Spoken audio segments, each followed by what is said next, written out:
This is episode number 943 of the InnerFight Podcast. This week in 5 Minute Mondays, I bring you 4, maybe 5 things that you should do when you come home from work each day. Welcome back to 5 Minute Mondays. I hope you're having a great Monday day, whatever day it is that you're listening to this show. I want you to take this show and test it out this evening. If it's already evening, test it out tomorrow evening. But these are some things that I think we should be doing more of as soon as we get home or in the first hour that we get home in order to make sure that we are home, we are switched into home, we leave our day behind and we actually rest, relax a little bit, and we are prepared for our sleep. I'm seeing an increasing number of people with sleep issues. Issues going to sleep, issues staying asleep, therefore they wake up tired in the morning, they're not rested, they're unable to train, they're unable to perform in a number of areas of their life. Lots of people talk about morning rituals. I've spoken on the podcast before about the importance of an evening ritual because it is the precursor to a morning ritual. If you don't get to bed on time and you don't sleep well, you could have the best planned morning, but you're really probably not going to feel like doing it. So what should you do? Point number 1, when you get home,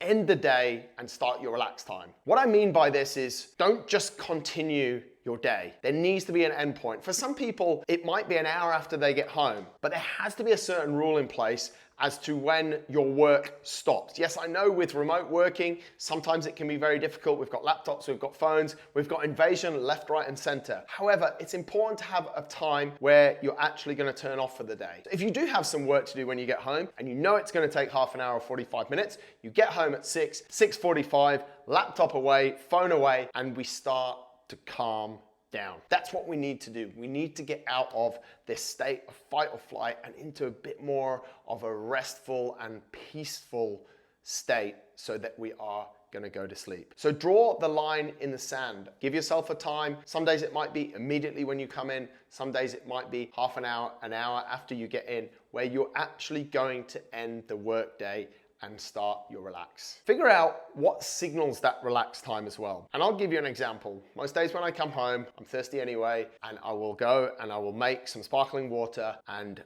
Holly and I will have a glass of sparkling water. I know it sounds really weird, and just have a pause for a minute. And it's nothing crazy. We don't start and there's no sound healing or anything weird like that. But it's just a pause in the day, and now it's gonna be the evening. So figure out what your pause in the day is. Could be a number of different things. For some people, that is sometimes a biscuit or something not super healthy. Please don't do that. Please go and listen to last week's show, 941, of the 6 things you should have in your cupboards that you could have that snack on. But have that time in the day where it is now switch off and we're now into the evening. Second thing you can do, and I would hope you'd want to do this, especially if you work in a suit, is to change out of your work clothes and into a relaxing outfit. It could be a number of different things, and I'm not going to go into too many details here. But just know, out there, you're in your work uniform. In here, we're going to relax, and we should have a different set of clothes to do that. Point number 3 is to cook a good meal and actually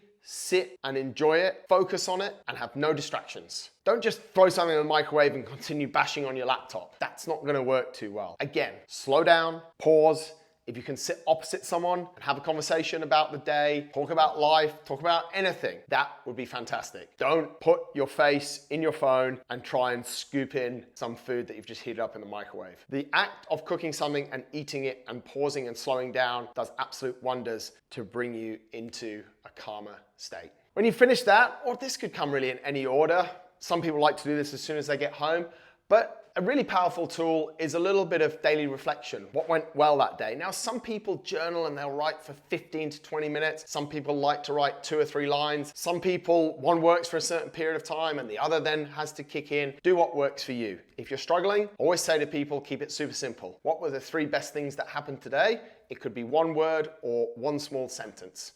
That's what we're looking for. And then have a think about what you're looking forward to tomorrow. Write it all down. We've wrapped up today and we've started to think a little bit about tomorrow. Sometimes tomorrow bit backfires a bit because I'm laid on the couch and I'm like, I can't wait to go to bed because I can't wait to get up tomorrow. So you just have to be a little bit careful how you engineer that. The last thing is A little bit of a secret point, but find something. So we've done dinner, we've calmed down, we've done some reflection. Find something that keeps you in a relaxed state and entertains you. It could be a conversation with someone, it could be a phone call with someone, it could be watching something, Netflix, YouTube. I know Netflix gets a lot of bad raps, but it can be super positive. And maybe use that at that point, just to bring you again into a nice state. It could be reading, it could be writing. There could be a number of things. What you have to be careful of is understanding if that thing is making your brain move faster or keeping you in a relaxed state. You have to be conscious of that.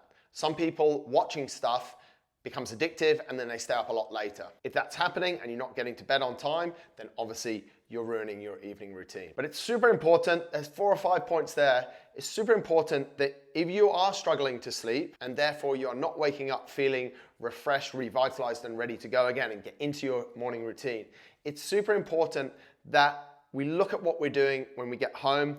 We draw a line in the sand from that day, we close that day off, we put our body into a relaxed state, some breathing exercises, all sorts of stuff. Some people like to do yoga, some people like to meditate. There's a whole range that we put ourselves in this beautiful state that actually when we get into bed, we can go to sleep. That was definitely more than 5 minutes, but I appreciate you listening. Hope you have a wonderful week and I hope you're able to wind down and do your morning routine in the way that you want and set yourself up to win every single day. Have a great week. Thanks for listening.